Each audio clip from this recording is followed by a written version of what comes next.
降り注ぐ光の雨。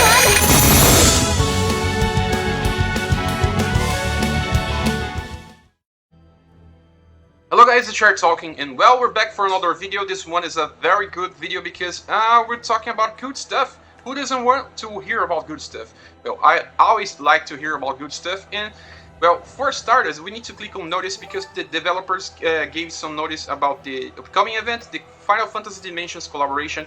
We'll start in quite some hours from now, and there's some good stuff for us. The first thing we need to check is the crossover Facebook campaign, and they asked us to give either 3,000 shares or 3,000 likes, and well, I haven't managed to show you guys here, and this is the result. We got a total of 10,000 likes and shares. Finally posted the notice about the campaign inside the game. On the past events, they kind of only posted on the Facebook page, and a lot of people don't really like to see information about a game on Facebook. They most likely prefer to see the information inside the game, and that kind of worked. You see that that's kind of very almost 3 times more than the last collaboration event. It's very, very high. We know that Final Fantasy has a quite strong name when people try to do collaborations with Final Fantasy. It's always a success, but we have to remember that this is Final Fantasy Dimensions. This is a not popular game. It's a mobile only game. It's not from the main series, so the results are quite nice, to be honest. Well, before I talk about this, I can close this information here. Thing that we need to check here, and it's the let me check here. Final Fantasy Dimensions crossover event. When we click here, we can check that they will be giving us a step up Divine Weapon ticket soon. It's just like going here on the Divine Weapon and doing a summon as your step up. Like on this banner here, Alicia and Alfio, you can just simply click here. This will be for free. The first summon that you do on this event will be for free because they are giving us this 11 ticket summon. So that's very nice, but there's more to this.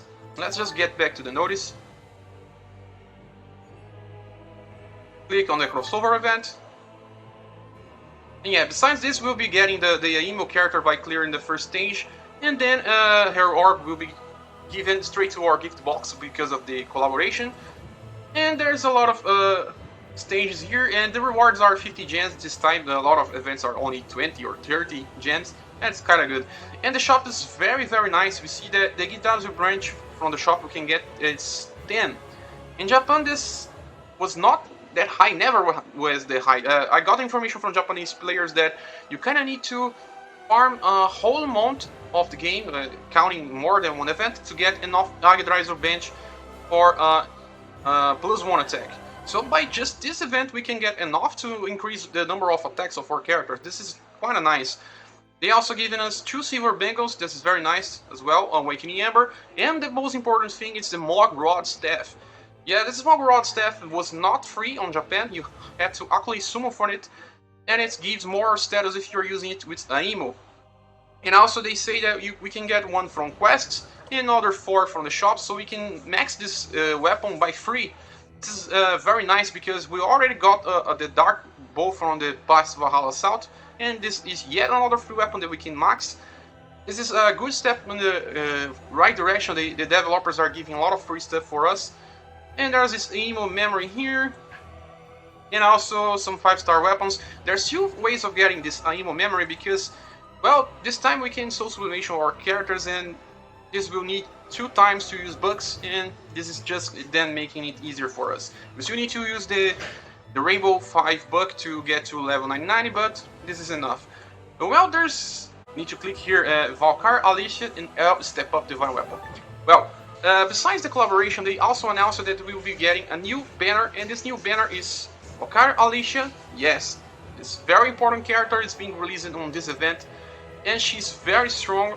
She kind of competes with Creation Valkyrie. They are kind of close in power and skills, and also a character named Elle.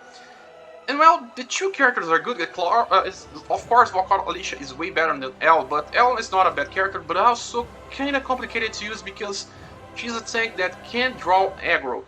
She can't draw on enemy attacks, and this is why she won't be able to work on stage that you have to deal with one single boss that use single target attacks. If she can guard the characters, she won't be a real tank. And well, Valkyrie Alicia is also getting a buff from her status. They announced it on Facebook that you can look here. She has very close status compared to Creation Valkyrie, and they kind of did this because she kind of compares. Alicia is this version of Alicia is the maxed version of her own game, and like Creation Valkyrie is kind of the maxed version of Lennet, but kind of not exactly from the game. It's more of a what if scenario. But they're kind of the maxed versions of each character that belongs to original game on the series.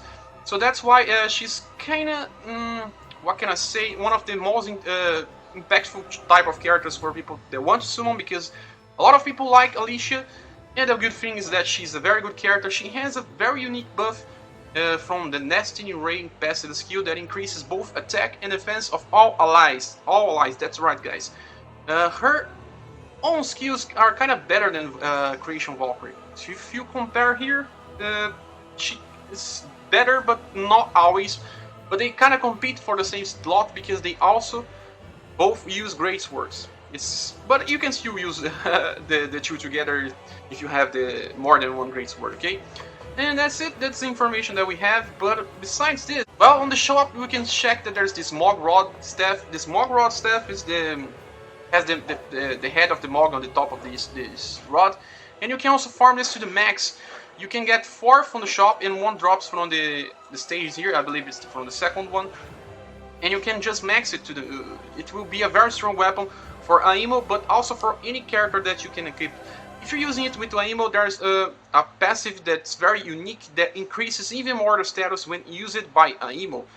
So that's quite nice because Aimo is from free, and you also get her aura, so she will be dealing max potential damage, but the only downside is because Aimo has only 2 attacks in this game. Most mages released on Gacha have 3 attacks, but she's from free, we can't complain, that's what they get. Also, Aimo has 2 elementals. Her first attack is from fire, if I do remember correctly, and the second one is from holy, or the inverse, or something like that. So that's kind of a bad thing for when you're doing some quests and the enemies are weak to one but strong to another. So that's quite a limited thing, but she's from free, we can't complain. And besides this, what else do we have? That's it, there's no more stuff to do. Besides this, we have another tower. You can see here, it's Valhalla Snowplains. Valhalla Snowplains is just another tower. We can check here, there's how many floors? There's quite a lot of good things here, just like always. We have 3 Ember, Awakening Ember to get. 3 Awakening Ember is very good. Is it 3? 1, 2. Well, kinda seems like there's only 2. Well, I'll have to check this later. But I'll be doing a video guide on this event very soon after the event starts. This time I won't be taking too long. And I'll be also releasing a video talking about the characters, okay? So that's it guys, thanks for watching this video so far. We see each other on the next video. Bye.